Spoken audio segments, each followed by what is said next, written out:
introduce again the talk for today. Dr. Alok Pandey will be speaking on the glory of the Divine Mother in Savitri. And Savitri is the story, as you know, of the Divine Mother in one of her incarnations. Sri Aurobindo reveals that through this story, the ways and workings of the Divine Mother, the Shakti, or the supreme creative intelligence and power, even before the first stir of creation. And it takes us through all the steps and rhythms of her stupendous dance that weaves creation to the great and luminous future, the new rhythm that she prepares for Earth and humanity. Dr. Pandey says that this talk today is an invitation to her mystery, or shall we say, the mystery of mysteries. And so with that, Dr. Pandey, I'd like to turn it over to you.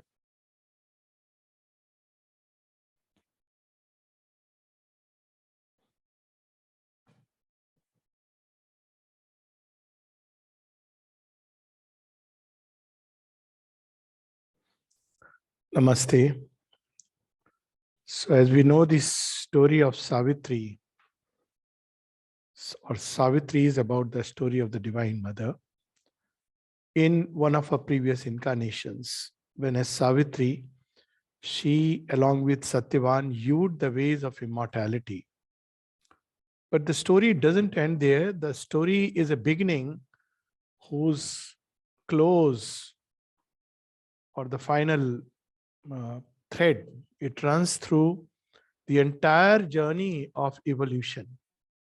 Each step of evolution, this vast material world, the world teeming with life, and the world of mind are steps of the Divine Shakti, recovering herself from the inconscient in which she has plunged.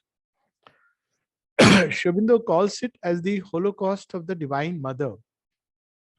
He speaks of it in the Mother and he speaks of it in Savitri. In the Vedantic view, we have the Purushakya, where the Purusha has sacrificed himself. But who impelled the Purush to sacrifice, and what is that force that went into creation? So he says that it is much more the sacrifice of the Divine Mother. So all creation is essentially concealing her mystery in the night, as we see in that famous adoration of the Divine Mother, her mystery. And as creation evolves, it brings out something or the other of her, through her, both into existence, and we see these different evolving forms. And finally, with man, with human beings, the mystery takes yet another beautiful turn, or a radical turn, because up till the mind and its advent, we see the steps of the Shaktis working in a whole larger context. Each species or each form, it has its own type. But with human beings, the Shakti has this possibility of awakening within each individual and reconnecting with its source. So if you look at it from the total point of view, how does creation begin? It begins with a stir in that of which nothing can be said. Nothing can be said because there is no language, there is no space, there is no time, there is neither light nor darkness. It cannot be defined by any positive affirmation, and equally, it cannot be defined by any positive affirmation. At the same time, even if we deny everything, yet it will continue to remain a mystery. So not this, this too. So all these are ways and means of trying to have some glimpse of that which is beyond everything that we can conceive. And then the creation starts with a stir in that. Now, what is that stir? We see in the Vedas, sometimes it is spoken of as desire, but obviously desire, as we understand, is a misnomer. But yes, there is a desire to be many, if we want to put it like that. But from where does that stir to become many come? What is that stir, that impulsion, which takes upon, seizes upon, takes hold of that which is beyond everything, is the first stir of the Divine Shakti, or the Divine Mother, who is there within the heart of that mystery. And as she stirs that which is both non-being and being, and beyond non-being and being, that mystery puts on a name and a form, It becomes a being, the being of Sachidanand. She's the one who brings him out of his loneliness, if we may say so, and not only brings him out of loneliness, she impels him to become many. So this is how the story of creation starts. And then, of course, we have the gods who come in. The creation plunges into the utter inconscient. She starts creating, and as she creates, she enters into the most darkest, densest space where she hides herself. So this we know, this is a story which I think we know it from several angles. In the Rig Veda, this story is mentioned as the bride of Brahman who moves away from Brahman into the darkness, and then the recovery process starts. In that recovery process also she is involved, because when we say that she has gone away, it doesn't mean she has become absent. She is now at once at the two poles of creation. On one side, she is at the supreme, because she is infinite. She is not a limited quantity that she has entered and that is gone. So, but the Brahman seeks to bring her back. And that's where we see that the gods are created. This soul is created to participate in this great adventure, and then the recovery begins. So this is the basic story. And in this story, this process of recovery has entered into a penultimate phase. This penultimate phase is where the recovery can be complete. So meaning thereby the creation will once again unite with its source. This union with the source is not annihilation, because if it were to be annihilation, then it makes no sense. It becomes an absurdity. Why the whole drama? But this union with the source, or creation joining with the creator, is to have greater and greater the ultimate manifestation of the creator in material forms. So this is the whole drama which is going on in earth, and it starts with that first stir of creation in that vast inane where sense fails. There is no meaning, there is nothing to grope, there is neither night nor day. So Sri Aurobindo describes in the very beginning of Savitri as a fathomless zero. Now, of course, this is not just Sri Aurobindo uses that image very beautifully, because it's the image of that day when Satyavan must die, but also because all these images that we experience in the material universe, even in a psychological world, we have days and nights, are images of a fundamental truth which is rooted at the core of everything. So it's the image also of a pralaya which has taken place, and the creation is re-emerging from that state of pralaya or drowse. So why there is no starting point or pralaya as an end point? So because it's a recurrent cycle. It's not that creation starts at a point of time and then ends at a point of time. It's because creation and the creator are interconnected with each other. So there is no point at which we can say that it ceases. It enters into its eternal manifestation. It enters into seed state. All that is true. What we call as pralaya is only that. But it never ceases to be. So we see that it starts with this seed that is cast into the inconscient, and the recovery process begins. And in that process, the first stir comes with the awakening, which is what we see as the symbol dawn. All the Vedic rishis, the first goddess, feminine energy they invoked was Usha. Just as for the night they invoked Agni, even now we see this. So Agni is the aspiration. She becomes Agni in the night, the human heart. This Agni calls or waits for the Usha to come down, and then as it comes, Usha comes, she starts mediating between that which is beyond, hidden in the firmaments, and this earth. So we have the beautiful description. I am touching upon this mainly from Savitri, the book point of view. And there is nothing more complete than this, because it starts with creation in one of its cycles. And we have the very first passage, it was the hour before the gods awake. This is exactly what we see even in the Rig Veda 10th mandala, that, the gods don't know. Why? Because they have not yet woken up. The powers of manifestation of the one, they have also not emerged. Across the path of the divine event, which evidently is creation, it is yet to begin. Again, the divine event is also the day. Satyavan's death is a divine event. But here, the creation, which is yet to start manifesting, the huge foreboding mind of night, alone in her unlit temple of eternity. So we have this night, and this night there is a double night. We all know one is the night of the inconscient, in which creation has lapsed, from which it will emerge, and there is the night of God, the Mahashivratri, as this call it. So this is the night where all conceptions, everything fail. There is nothing which we can hold on to, which can be called as the light with which we govern our life. Because crossing this night, we have to enter into the abode of shadowless, deathless light. So, well, this is the night which is being described, creation which has lapsed into the inconscient, and from there it has to emerge. A few lines below, the abysm of the unbodied infinity. It must take shapes and forms. For that, the Divine Mother, who builds forms and names as an abode of the One, because always she carries in her heart the One from where she has come. So we have this beautiful description: if fathomless zero occupied the world, a power of fallen boundless self awake between the first and the last nothingness, recalling the tenebrous womb from which it came, turned from the insoluble mystery of birth. Birth is the becoming. It's a kind of limitation of the infinite in in finite shapes and forms. It is a kind of turning the eternal into rhythms which will become the flow and flux of time, and the tardy process of mortality, and long to reach its end in vacant naught. So this is how the stir starts. The stir is described on the next page as if a childlike finger laid on a cheek, reminded of the endless need in things.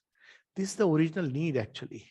This is very interesting. Shubhendu uses the word need. What is our original need? But to join the two which are parted.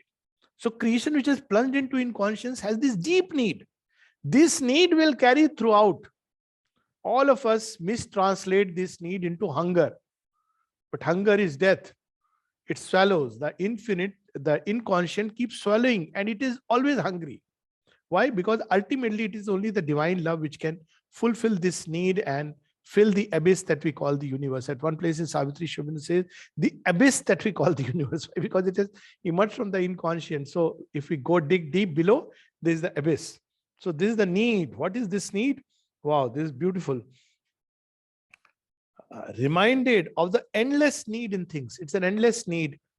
The heedless mother of the universe, its material inconscient, from which the universe will emerge, heedless, an infant longing clutches the somber vast.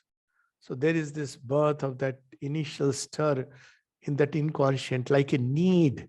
See, this is how this need changes into longing. Longing creates sense of suffering because we are always wanting that. Then it changes into conscious aspiration, and then as a result of it, something happens, and that something is described next. An infant longing clutches the somber vast. Insensibly, somewhere, a breach began, because this need invites the grace. See, the call and the grace. It immediately creates the sense of an opening. And what happens next? A long, lone line of hesitating you. Should we start or should we not start? That's the to be or not to be. This is the original to be or not to be, is the paradox which is there. But it is compelled to start, like a vague smile tempting a desert heart, trouble the far rim of life's obscure sleep. So we have these two sleeps. One is the sushupti, which is the beyond, and the other is the sleep of the inconscient, which nothing, it mirrors and reflects that. But there is something which troubles it. The need calls the grace. She enters. We have the prayer of the mother, so beautiful in prayers and meditations. She says that she plunges into the horror of the inconscient, darkness, falsehood. And in a response, she hears the voice of the Supreme. He says, I come. So she comes, arrived from the other side, arrived from the other side of boundlessness. An eye of deity peers through the dumb deeps, his scout in a reconnaissance from the sun. It seemed amid a heavy cosmic rest the torpor of a sick and weary world. So it begins to wake up. That process is very beautifully described. The Divine Mother's advent, at every level it works, again, because if we go into that detail, we won't have time enough. A form from far beatitude seemed to near. This is how the Divine Mother comes to us symbolically every day in Usha Kal. So that's why in India it was a custom that wake up and see the morning sun. And there were others who used to even wake up a little before dawn. So that was called Brahma Muhurt. So it's like you're patiently waiting for the dawn to emerge. Now, of course, dawn has changed its sense. Probably there's too much light before we wake up. But this was the whole sense. You wait, you're recreating an event which has taken place in far back times and yet takes place in a sense in every way on everyday basis. So a form from far beatitude seemed to near, ambassadoress twixt eternity and change. So who is the Divine Mother? She is the link between that which is eternal and that which is temporal. She is the link between the infinite and the finite. And that is why she is the key to changing anything. If we want only moksha or go beyond finite, then too, it is the Divine Mother as Vidyamai who will give the passage. But then we see in Moksha Dayi Dhara, all the ways towards ultimate dissolution from birth and death. At the end, there is Purusha. So he stands, because once we enter into him, we are done forever. But wherever there is change, it is the Shakti which must step forward. Even that Shakti can use any being, even when there are revolutions, even when there are great changes, though she stands behind, sometimes even through Shakti is not about feminine or masculine, of course.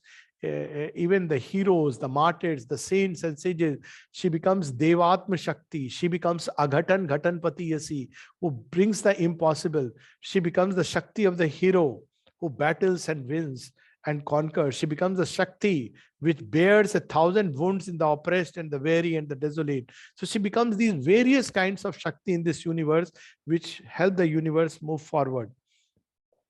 The omniscient goddess leaned across the breath. She's, these terms so beautifully in Sanskrit, pragya, prasrato, purano, the wisdom that has gone forth from old.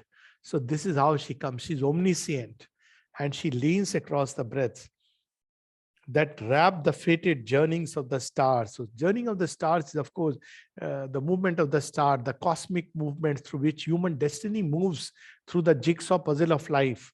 So she sees and saw the spaces ready for her feet. Now she sees that the stars or the destiny, the forces of destiny are now aligned in a way that she can enter into creation and create a change. Once she half looked behind for a veiled self. So partly she veils herself and partly she reveals herself. Then thoughtful went to her immortal work. And then what happens, we all know that everything becomes a consecration and a rite, and the sense of worship, the sacred yearning, all this she awakens in every atom of existence. She lights up common meaningless shapes.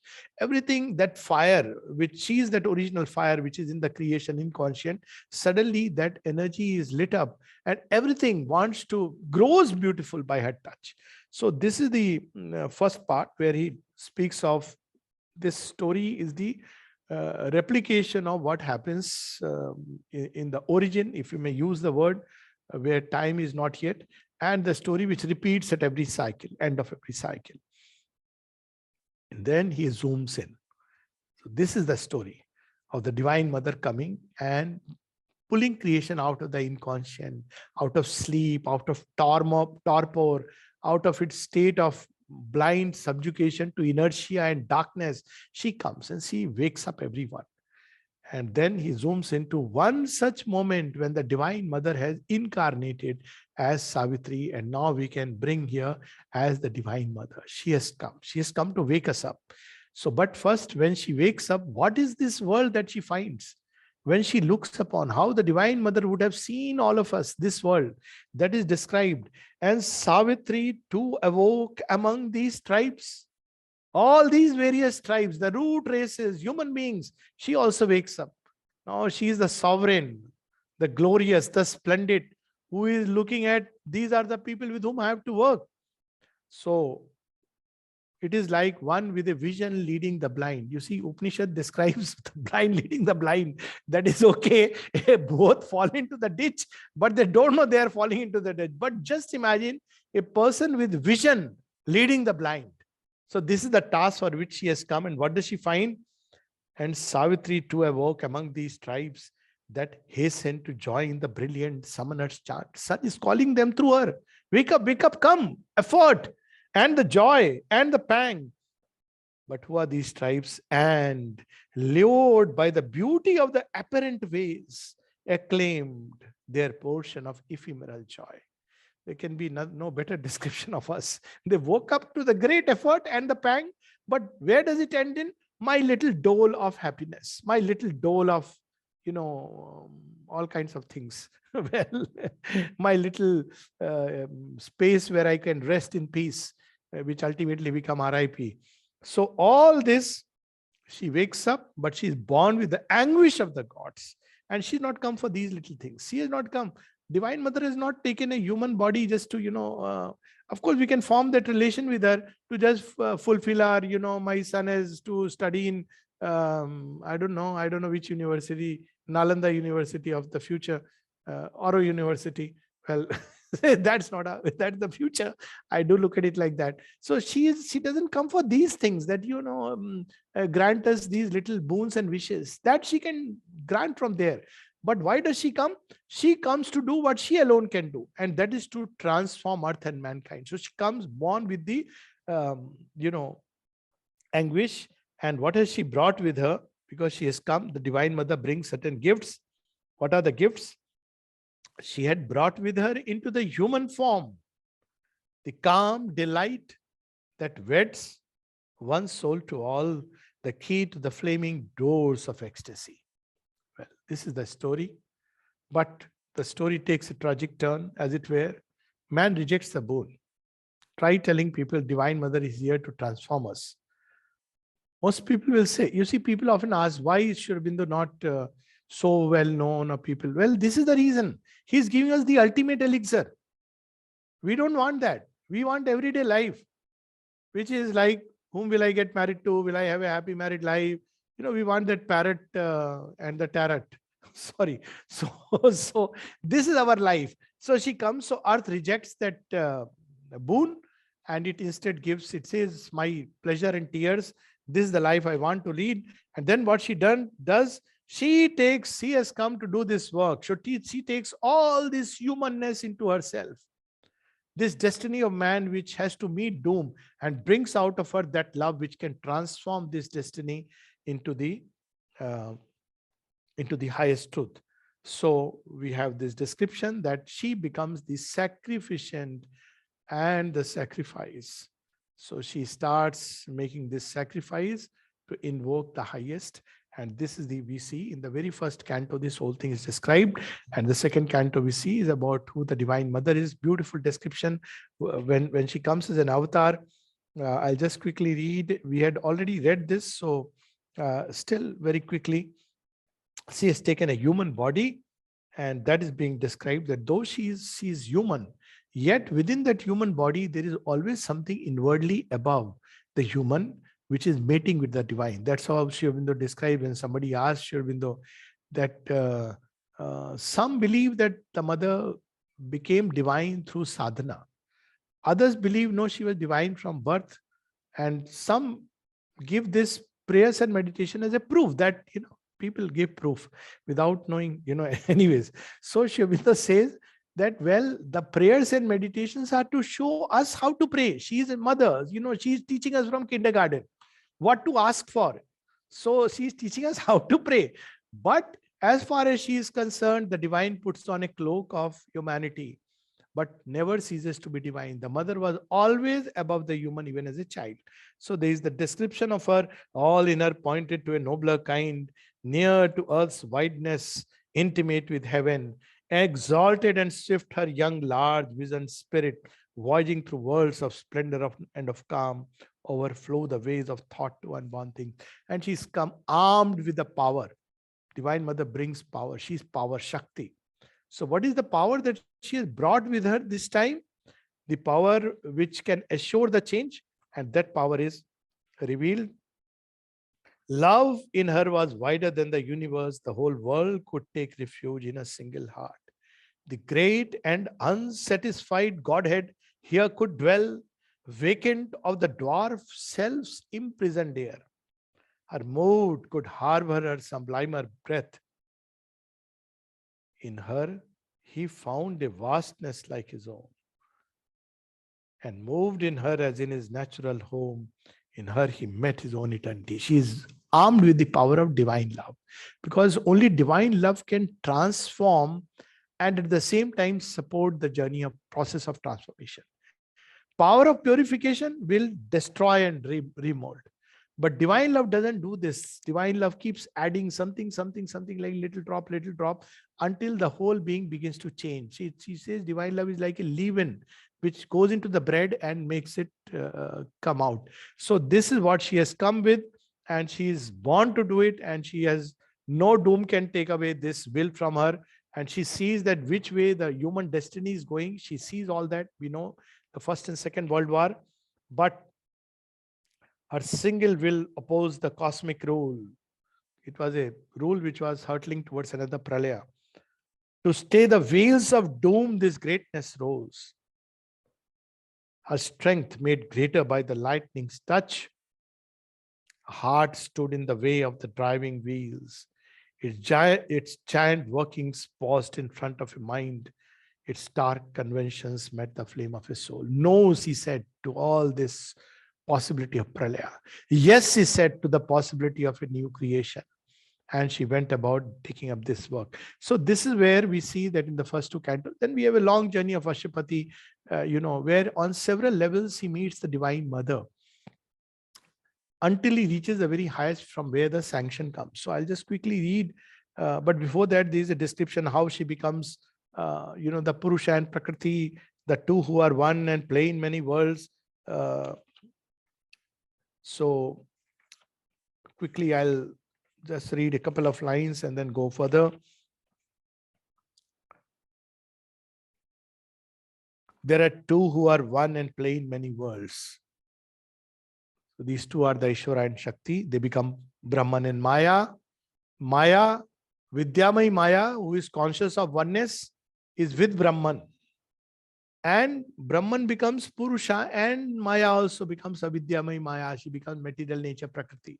So this is how the two who are one, but they are one. They seem to, because Prakriti, even in what seems like error, what seems like disaster, what seems like danger, is still taking the Purusha, the soul, towards the great culmination and the great consummation. This is the beauty of that, because within our heart, still there is that Pragya, the Shakti who is hidden. Behind every finite, there is the infinite.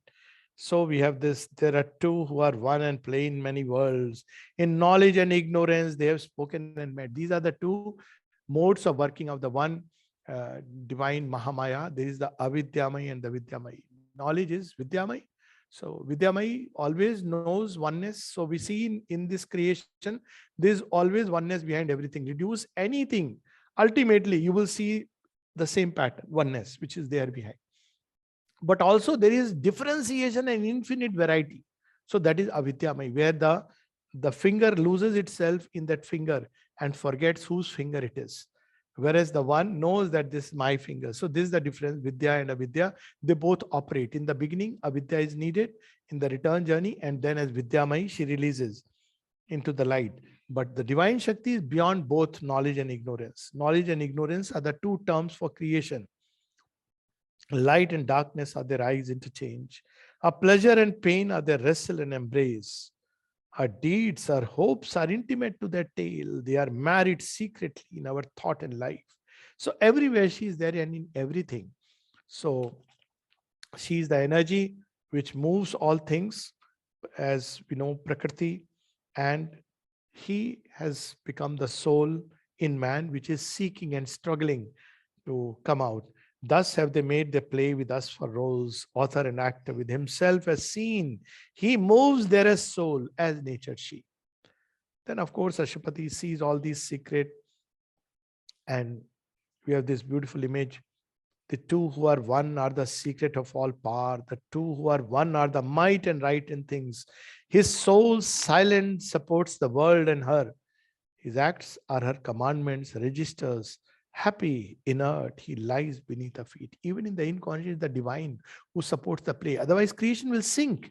It is an abyss into which everything will sink. But he has given himself to support the play. And the play is the nature through all the rhythms, through all the movement, through all the dance, sometimes terrible, sometimes chaotic, sometimes beautiful, rhythmic, uh, human, animal, and divine. All these dances, she ultimately is trying to please the Lord. What does it mean by pleasing? She's building forms that come, inhabit. And he comes and inhabits. But she finds, no, this is not adequate. I must build another form. She builds another form and calls him. He comes again because he follows her. And again, and these forms are not just material forms, forms of thought, systems, philosophies, ways of life. All these are forms she creates. And he comes and inhabits. Then again, she says, no, this is not the original image of him. I don't want him to be just this. So she keeps on building, and each time she builds a higher and higher manifestation till the permanent final abode can be made. So Ashwapati sees all this, that she is going to ultimately, what is she trying to build? To evoke a person in the impersonal void. This ever she meant since the first dawn of life. This constant will she covered with her sport to evoke a person in the impersonal void. Through all this, she is shaping the Purusha into the fullness of his divinity. From the seed, she is bringing out all the divine possibilities. With the truth light, strike earth's massive roots of trance. Wake a dumb self in the inconscient depths and raise a lost power from its python sleep, that the eyes of the timeless might look out from time. So this is the manifestation in time and space that she is striving for. And this is the whole purpose of creation. Now, Ashwapati learns that, and then we know that there is a great journey he undertakes, and at so many levels he meets the Divine Mother. So I'll read one of the passages when he goes beyond the human mind and enters into the greater mind, where seer and sages have beheld her. But all of these seers and sages we see an aspect of her. That's why we see in the typical tantric tradition, we see her as, again, Vidyamayi, Avidyamayi, as, Ya Devi Sarvabhuteshu, Shanti Rupen, or Shakti Rupen, or Jnana Rupen, etc., etc. But who is she who is beyond? We see Sri Aurobindo brings out to us, Om Anandamayi Chaitanyamayi Satyamayi Parame. She's the counterpart of Sachidanand. But here the seer and sages behold her at some great level, climbing on the highest peaks of mind, beyond the human mind. There are ranges of spiritual mind. And when they see her, they try to limit her by the mantra and the form and the image. We'll see, they have Bij mantras and they have these yantras, tantra, mantra and yantra. They limit her. So they say, if you do this, then this aspect of the Divine Mother will come. And she comes. Why? Not because we can limit her freedom. She consents. She says, okay, this is how you conceive of me. I'll come within your conception. This is what the yogi is not able to realize at that level. He thinks that this is true, but he has still not known. And here we have beautiful lines on page 275. She shaped her body to a mind's embrace. Into thought's narrow limits, she has come. Her greatness, she has suffered to be pressed into the little cabin of the idea. And that's why mothers would say, never say, keep quoting me, mother likes this, mother likes that. She says, you are adding one stupidity to another. Every time we judge creation, we are judging the creator. Well, that's a big role to play, a very dangerous one. It's only by our wisdom that we can understand. That's not judgment. That is a revelation. What's happening in this world. But the moment we judge with the limited little mind, so she chooses to enter. She becomes Kali, Durga, Parvati, Lakshmi, all these forms. But yet this is a limitation. And that's what Sri Aurobindo reveals. But thought nor word can seize eternal truth. The whole world lives in a lonely ray of a sun. In our thinking's close and narrow lamplit house, the vanity of our shut mortal mind dreams that the chains of thought have made her ours. But only we play with our own brilliant bonds. And she lets us play, little babies, play with all these conceptions. There are books which have been written on, all these beej mantras and tantras. It's okay. People who want to engage in it. We have such stories about Satprem when he learned this mantra he has to do so many times, squatting on the floor, and mother laughs at it. Says, my child, you don't have to do all this. So anyways, she had only asked him to go, and there was a purpose behind it. Tying her down, it is ourselves we tie. Every time we limit her. So we must remember nothing is impossible to the Divine Mother. She is described as the Aghatan Ghatan Patiyasi, she who can make the impossible. And therefore, if human beings can have faith, then everything, it will take time because it's a plain time. But there is nothing, absolutely nothing which is impossible for the Divine Mother. We may tie her down in our conceptions. Tying her down, it is ourselves we tie. We limit her by our limited faith. In our hypnosis, by one luminous point, we see not what small figure of her we hold. We feel not her inspiring boundlessness. We share not her immortal liberty. Thus is it even with the seer and sage. For still the human limits the divine. Very difficult to understand when she takes a human play. There are people who still say, the mother left on 17th November 1973. She kept telling, I've never left the earth since its inception. She takes a form, she withdraws or changes, whatever, it's her will, her freedom. We declared it officially, by the way, that the mother has left her body. And since then, chaos started. It's her will, her joy, her delight, her glory. Whether she takes a body, leaves it, builds another, or pours herself in another body. At one point, she says, what does it matter? It's one body. For her, it's not like my body. She says, okay, I agree. This body has been the center of condensation. She says that, I know that, well, it has already gone through all this process. But how does it matter? She can take up any body and create the miracle. So this is where Sri Aurobindo reminds us what we should do, how we should connect with her. Out of her thoughts, we must leap up to sight. Thought limits by conceptions. Breathe her divine illimitable air. Her simple, vast supremacy confess. Meaning thereby, bow down at her feet, let her place her feet on our head. Dare to surrender to her absolute. Surrender requires a tremendous courage. How can I not be myself, this little ego individuality with all the name and fame and our glory? So surrender requires a tremendous dare, ultimate dare. Then the unmanifest reflects his form in the still mind as in a living glass. The timeless ray descends into our hearts and we are wrapped into eternity.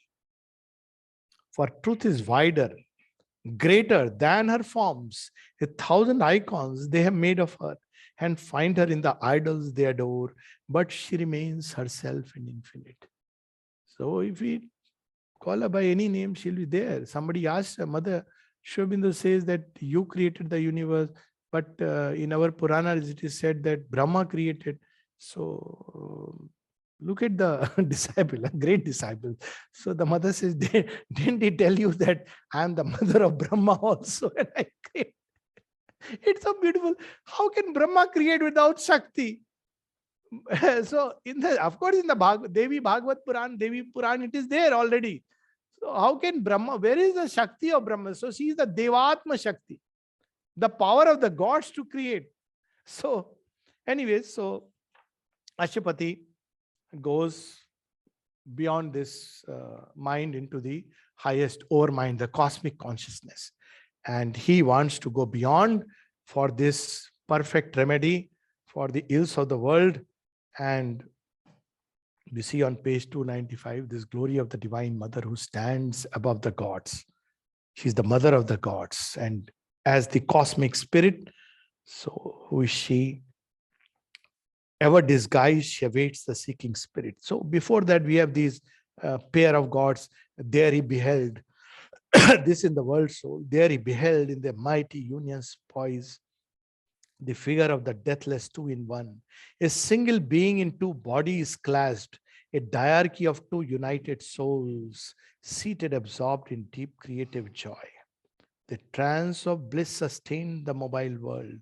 Behind them, in a morning dusk, one stood morning dusk, from where think creation begins. Who brought them forth from the unknowable? Ever disguised, she awaits the seeking spirit. Watcher on the supreme unreachable peaks, guide of the traveler of the unseen paths, she guards the austere approach to thy Lord. Then just like, the Dash Mahavidya, at every plane, she stands there, and at every plane we can find her. From the Dhumavati in the lowest, densest darkness to Tripur Sundari, the beauty which no eyes can behold. And powerful lines, the soul above them all, she stands supporting all, the sole omnipotent goddess ever veiled, of whom the world is the inscrutable mask. The ages are the footfalls of a tread. She is Kali, whose steps change time. Their happenings, the figure of her thoughts. And all creation is her endless act. And then we see that she parts an arm and says, you want to go beyond the cosmos? You can go. Or if you want all these worlds, she can give at a moment. Someone asked Sri Aurobindo, he said, I believe that Mother could transform us in a moment. Or she could even bring that supramental creation right away. But then that supramental creation would not be the same as the evolving creation because it's there. He said, yes, that is an important truth. First, he says that. That's how she had brought down the overmind. So it'll be like an age of the gods. Then he says that I believe that the mother can transform us in a moment if we were sincere. He said, yes, if we were integrally sincere, that's a very important truth. So it's not she who cannot do it. Our fellows who have to grow sincere. And she makes us sincere. That is the beauty of it all. She doesn't leave her work halfway through. And so we see that a light appeared, still and imperishable, attracted to the large and luminous depths of the ravishing enigma of her eyes. To look into the mother's eyes is to be freed from all grief, sorrow, suffering, pain, and to behold that delight and her smile, which scatters joy and delight upon the worlds. He saw the mystic outline of a face. Just imagine when that glory assumes a human face. How can we behold her? So she says, okay, I'll make a little form for myself.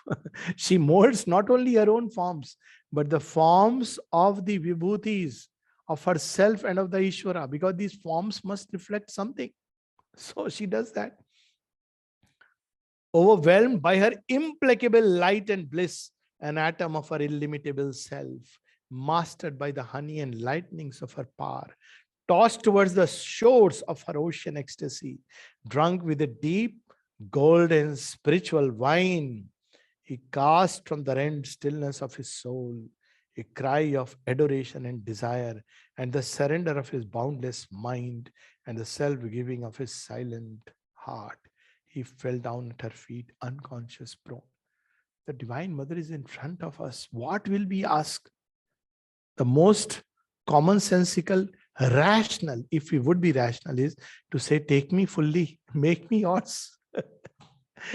But we come back with little temporary gifts. I know a sadhak who, wonderful sadhana he had done, and he was sharing with me. He said, when mother was there in the human body, like stupid people, we kept asking, my son has this problem, my department has this problem. We didn't ask her for the real things. Also, some of the old sadhaks. So they say, you people are very lucky because you connect with her directly. We kept on relating with her only as the human mother. And she would keep withholding that time to time, that infinity and eternity will come out. But our conceptions.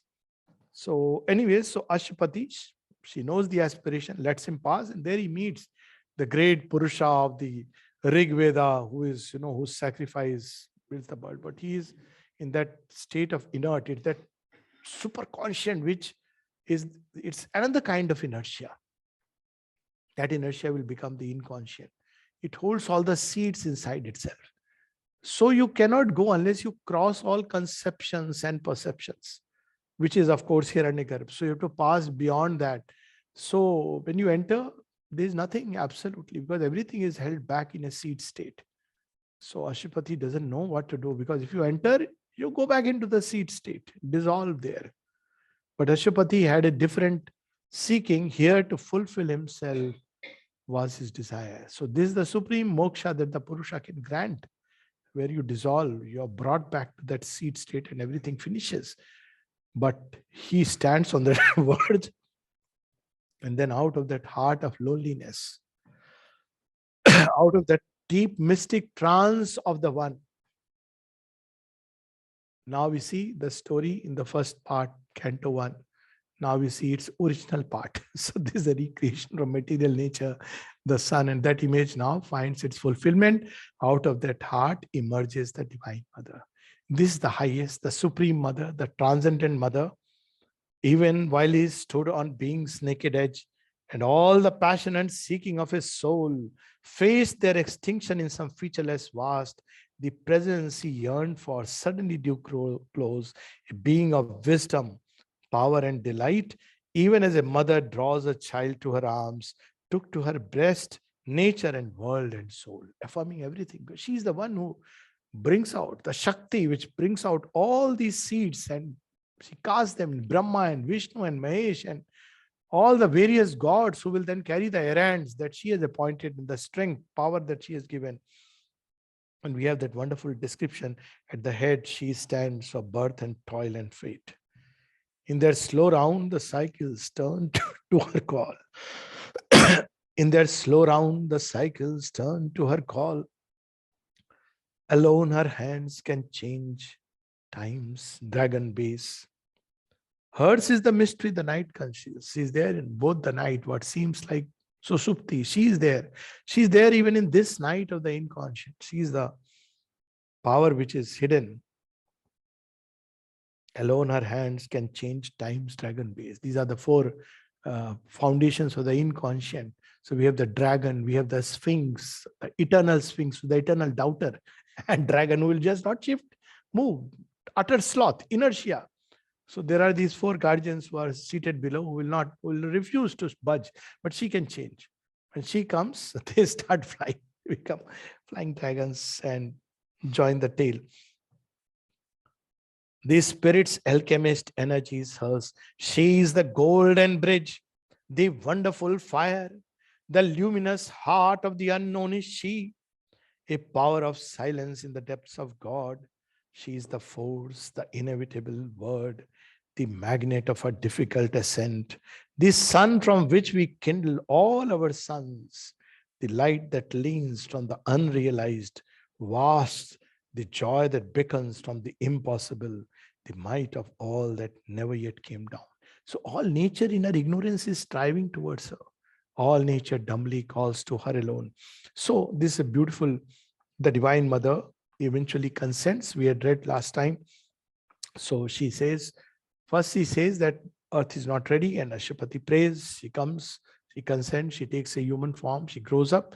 And then there is a description where she awakens in man that power. So where is this power hidden in man? Where is the Divine Mother hidden? So there are three homes. One is in the heart. So she brings that out. So we have the description of the psychic being. And this is what we see in the Kathopanishad. When Nachiketa says, I want to know the secret of immortality. So Yama says, seek him in the heart. There is Aditi. This is what thou seekest. And she's hidden in the base of the spine as the Kundalini Shakti. That is awakened, and as she comes stormily, the serpent of evolution, there is a tremendous evolutionary energy which pushes man to progress towards self-exceeding, toward the infinite, the boundless, and the eternal. So we read last time that description of the Kundalini in book 7, Canto 5. And then she goes beyond into that which is her original home. So in human being, she wakes up. So in our yoga, this Kundalini wakes up, but not through the traditional way of by force and will, through using these mantras. They are bead mantras, very powerful ones, because have been used for many, 1,000 years. But she descends from above and starts opening the center. So how does she join? She says, okay, you hold on, you stay quiet. I'll join the lower end with the upper. How? Not, you don't have to raise and go stormily on the way. I will enter and connect with the inconscient. So this is the process in this yoga, that she finds her home, but this time not to lose herself, but to join the ends. So this is what she described. And then, of course, all this we touched upon. Savitri born, she grows up, she has come to become the bridge. So she must first find the bridge within herself. So the awakening of the power which is hidden within her, and then into the transcendent, she rediscovers herself, that I am the one who has taken birth, and she becomes conscious of her mission. Then starts the great battle with the night, which denies. Now, there our little role comes, chinna chinna. So our role is to surrender ourselves. This yoga begins with surrender. Satyavan's greatness is this, beauty is this. He is so well, he is a wise person truly when we read his description. But what does he do? He says, Savitri, I fall in love with you. So if only we can fall in love with the Divine Mother. That God knows only she can make us fall in love, because you can't love her without her grace. But once we love her, it is finished. Because love is the last power to be recovered. If bhakti is born, that means one has crossed most of the levels. If bhakti is not yet born, we are still on shaky foundation, because the first power is love, which has gone into creation. The last to recover is love. Bhakti joins the creation with the creator in a sweet and delightful way. So Satyavan says, I'm yours, take me. Savitri says, done. Once we do that, destiny is sealed. This yoga can be summarized in this.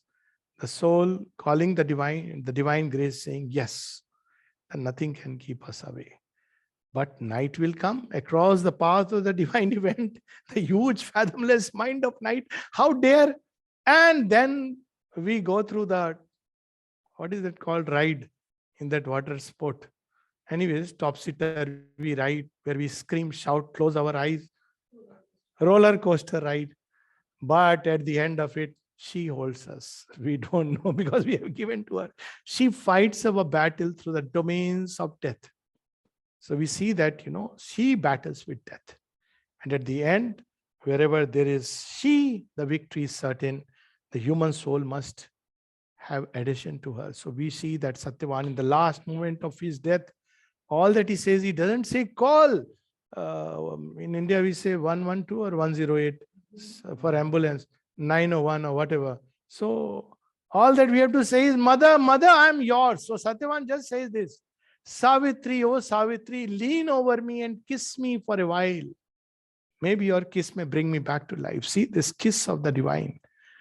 And then Satyavan dies. He doesn't know what's happening. He enters into that, the whole play of the inconscient start. Poor fellow is confused. He doesn't know which world he's traveling, where he's going. He doesn't know left, right, center. Everything is disoriented. But she is with him. Even in the densest darkness, the Divine Mother never abandons a child. So that's what we see. Mother says, if you plunge into darkness, I don't stand and say. See, Guru will say. That's why the mother didn't like to be a guru. She said, you want to bring me so many steps down? Guru will say, I am giving you a method. Practice it. Come back and tell me, have you practiced? If you have not practiced, I'll say, practice it more. The Divine Mother says, okay, I'll do it for you. Come, I'll walk with you. So when we stumble and fall, she falls into that ditch with us, not falls like us ignorantly, because she is conscious, fully conscious. It's light entering into darkness, and then she brings us out and invades those nether parts and turns them into equivalents of light, until finally there is a great confrontation in which finally death must die. So we have this passage which probably we'll read. So finally, this is the last battle that takes place, and in that battle we have the victory of the divine. What is the victory of the Divine Mother? It's the victory within us and in the creation over all that is dark, obscure, ignorance, all that resists, all that is false and wry and perverse, all that is full of suffering and pain and unconsciousness, because she is here to build their delight and beauty and consciousness and truth and light. So we have this last battle which takes place in an individual, in a group, as well as the cosmos. It's the most terrible part. And The two opposed each other face to face. His being like a huge fort of darkness towered, however big the darkness may be. She will besiege us from every side. Around it her light grew, an ocean siege, and while the shade survived, defying heaven, a sailing in front, oppressing from above, a concrete mass of conscious power. We just spoke about it. He bore a concrete mass of conscious power. He bore the tyranny of a divine desire, a pressure of intolerable force. Now we have that. What is the desire which meant in the Rig Veda? It's not desire of the way we understand. What is the divine desire? To manifest him through form and name. So death tries to obstruct and he must meet that challenge. And then we have the process of transformation described in several places, but here in a very different way. Light, like a burning tongue, licked up his thoughts. The mind gets transformed. Because that is the first thing to be won. No more doubts, thoughts. All our thoughts must be a blaze of suns. Light was a luminous torture in his heart. All the smallness, narrowness, all the perversities of feelings, they must change into sweetness and delight and beauty and love and the rhythms of our ananda. So light was a luminous torture in his heart. Human beings don't accept it easily. Light coursed a splendid agony through his nerves. Now comes the life. Nerves are the mediator between life and the body. So all this nervous system must be strong. That's why mother would say, do physical exercises. You must be strong to bear this descent. If you're not strong, well, it will stop at heart, even if it comes. So that's why it's so important for the body to be able to bear. Otherwise, the nerves will start reacting like, if they're under the siege of death, then they will start crackling up. Still, she will transform if we know how to endure with faith. Light coursed a splendid agony through his nerves. His darkness muttered, perishing in her place. Her mastering word commanded every limb. Word is that original vibration power, and left no room for his enormous will that seemed pushed out into some helpless space and could no more re-enter, but left him void. At last, he knew defeat inevitable and left crumbling the shape that he had worn, abandoning hope to make man's soul his prey and forced to be mortal the immortal spirit. Afar he fled, shunning her dreaded touch, and refuge took in the retreating night. And then finally, we have the boon. We spoke about it last time. And at the end comes something very beautiful, which she reveals what is it that she has been doing. What is it she is going to create? So we have, she is a permanent friend. She is everything to us. She says to Satyavan, the soul in man, close comrade of thy thoughts and hopes and toils, all happy contraries I would join for thee, to those who have surrendered to her. She doesn't force herself. Sometimes, she'll force if you tell her force, then, but will we bear it? That is a problem. All sweet relations marry in our life. I am thy kingdom, even as thou art mine. So she becomes the queen and sovereign, but she treats us as if we are prince. That is the strange part. The sovereign and the slave of thy desire. She's the sovereign, but when we seek something, she says, okay, for you. So she becomes also as if she must obey every desire. Thy prone possessor, as if we are the one who hold her, sister of thy soul. She will always be with us as twin. Wherever such a being goes, she goes. The earth I need, the heaven my thoughts desire, the world I inhabit and the God I adore. Thy body is my body's counterpart. Each body is her body. Each life is her life. Each journey is her journey. The day we understand it, life grows beautiful. Whose every limb my answering limb desires. She doesn't wait with half-hearted thing. Every limb must bear her ecstasy and the wine of her ananda. whose heart is key to all my heartbeat. This I am, and thou to me, O Satyavan. This is the mystic marriage between the human soul and the divine. The mother would sometimes give ring to some people, and she would use this word mystic marriage. So we know this mystic marriage, this exists in like all the souls are wedded to Krishna, or in all the sisters who are wedded to Christ. This mystic marriage takes place. And then she says, what happens after that? Let us give joy to all, for joy is ours. Then she uses this person for her play. So that's what is revealed in Book 1, Canto 3 itself. That then is revealed in man the covert divine, the overt divine. She occupies him and holds him and uses him. For not for ourselves alone our spirits came out of the veil of the unmanifest. To lead man's soul towards truth and God, we are born to draw the checkered scheme of mortal life into some semblance of the immortal's plan, to shape it closer to an image of God, a little nearer to the idea divine. And a few more lines, then we'll close. All this she does for us. Who is she? Who can say? She alone can reveal her mystery. So when all this happened, sages say, who are you? By the way, all this marvel magic which has happened in Satyavan's life, as it happens in everybody's life who give themselves to her. So she says, who are you? So she says beautifully, awaken to the meaning of my heart, that to feel love and oneness is to live.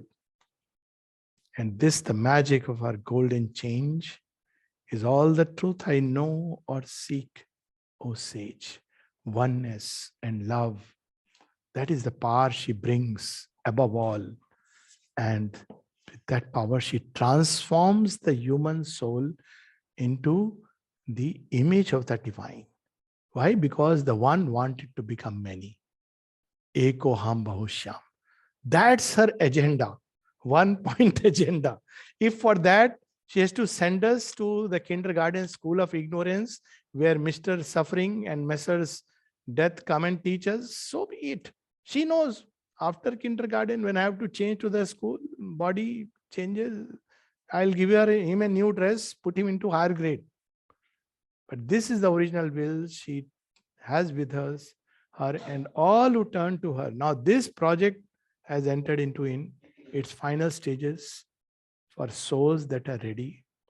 And who are the souls who, like Satyavan, can dare to surrender to her absolute, and then with faith endure, knowing that lay all on her, she is the cause of all. If this is she of whom the world has heard, wonder no more at any happy change, each easy miracle of felicity of her transmuting heart, the alchemy is. Namaste, Jai Ma.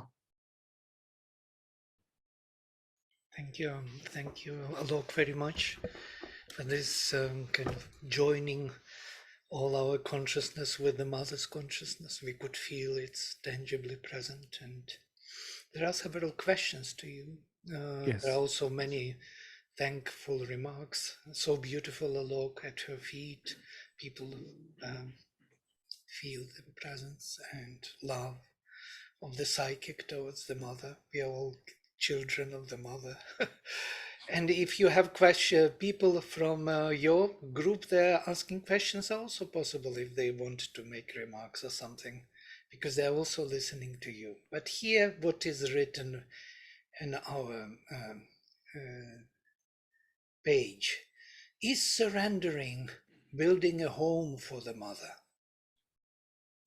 Yes, in the truest sense, surrender means we make space for her. It means we give our thoughts to the mother. We will be obedient to her impulsion in our thoughts. Surrendering the heart means that our heart, which is full of hundreds and thousands of strings, Now we loosen them and say, Mother, you hold all these strings, all the sweet relations you marry in our life. So she becomes all these different relations through which we deal and navigate in our life. And she fills the heart space which no one else can fill. So naturally, the heart becomes an abode of her sweetness and love. Surrendering our life to her means our life has no other meaning and purpose but to fulfill herself in us and through us. Surrendering our body to her means that the body must become a pure and perfect temple, a pure and perfect instrument, and a faithful and flawless channel for her light, her bliss, her sweetness, her delight, her joy, her strength, her peace, her love to pour upon the world. So in a sense, yes, it's to make space for her. But we must always know that this, no one can create space for her who is infinite. So as she comes, she starts making space. So we have to keep on widening at every level and be plastic. So both these aspects are there, that as she comes, she starts widening the mind. Initially, we have a small little conception, she enters. And then she widens us. She enters the heart, we have a small little kind of relation. Oh, she's the divine mother, she'll keep doing magic and miracles. She starts showing us that everything is a miracle. Everything is a grace. So she widens our heart. When we enter into our life very small, she says, I want to do mother's work. And she says, okay, so we think we are great instruments doing her work. When she enters, she widens the life and she's everywhere. There is nothing else but mother's work. And then even the body must become supple, plastic, and white to her touch. So this is, she enters and keeps making room for herself. And this goes on till, till dot. There is no end to the marvel and the mystery and the widening and the glory. Yeah. So basically, she's doing yoga for us, only we Yes, have to realize it. Yes. This is what is there in Savitri. She does the yoga for earth and man, and those, of course, in a certain sense, for the whole earth, all evolution is that. But there is, as the mother said, there is a general grace which is with all, and there is a special grace with those who have surrendered. So this difference is there. So, but she is the one who does the yoga. This is the secret truth, anyways. Man has to only collaborate in that process. Man cannot do yoga. It is the divine who does the yoga. When we think it is we who are doing the yoga, it is the divine mother's power in us which can do it. We cannot even make effort. Initially, we think our effort, then grace comes. Then we start creating a false antagonism. Then at the end, we discover all the effort was because there was this grace. So these are the three different stages of evolution. Yes. Yeah. So this offering, what is known in the Rig Veda, for example, is that when the presence of the divine is there, we want to offer for transformation all our bits and pieces which are not conscious yet of her presence. So that's what it means. And she makes it conscious, and then we offer it, because we are living in unconsciousness. Aprakritem salilam, dark, we don't know ourselves except the surface personality, which is basically a very temporary construct. Mostly, we can almost say it's a lie. That's not what we are. So she makes us conscious, and as we become conscious, we offer. She gives it back to us transformed, and then connects it with every other part. So it's a long work which no human will or power or tapasya can undertake. And there is one more question here. In volume 5 of the Mother's Questions and Answers, Mother says Satyavan represents the avatar. Yes. The incarnation of the Supreme. How to understand this? Yes. So what is this human soul? She has answered in a very beautiful way, even in the agenda. And Sri Aurobindo also says, in a way, the psychic being is the avatar of the Supreme in every individual. So in that sense, this human soul is none else but the Supreme soul, which becomes the individual soul. Just like nature is nothing else but the divine Shakti, which has become nature. So in that sense, but when a special work has to be done, so the Supreme takes a human form to represent the ascending human element. So that's how it is, that he is at once the soul of man, at the same, which is, as Sri Aurobindo has explained in the author's note, that is the soul of man caught in the ignorance. But at the same time, when the way has to be hewn, he takes a human form. As he has said, they are conscious emanations, conscious forces and beings which take emanations. And There, Satyavan represents the human portion which is struggling in ignorance, but the divine portion in the human which has got caught in ignorance and forgotten itself. So that's how it is the incarnation of the Supreme. Who else can really do that surrender? That's why in the ashram, this was very popular when somebody asked, show us some advanced sadhaks who have made the surrender.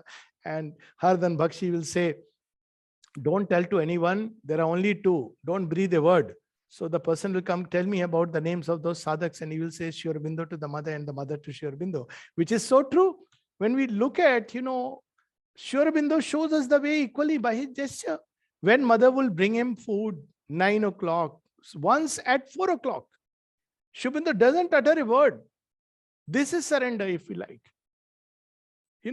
Completely given to her. At the same time, the mother, fulfilling in him and through him this entire plan of the Supreme. So she is also surrendered to Sri Aurobindo. Everything she comes and lays at his feet and says, my Lord. So ultimately, this is the state that soul and nature has to ultimately wake up to. I mean, this is the ultimate. That's how Sri Aurobindo put it at another place very beautifully.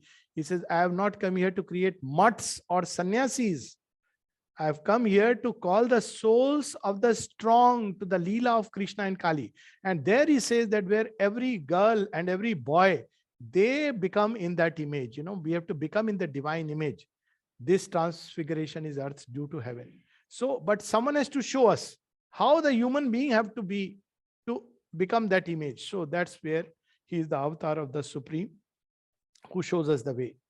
And Ashupati, of course, is also Sri Aurobindo. He represents both these aspects, like Hanuman. Hanuman is at once. This in mystic lore, it is well known. Hanuman is portion of Shiva. So in that sense, he is free. That's why nobody can catch him. No weapons can cleave him. But Hanuman has come to show the way of bhakti. So he becomes a bhakta of Rama.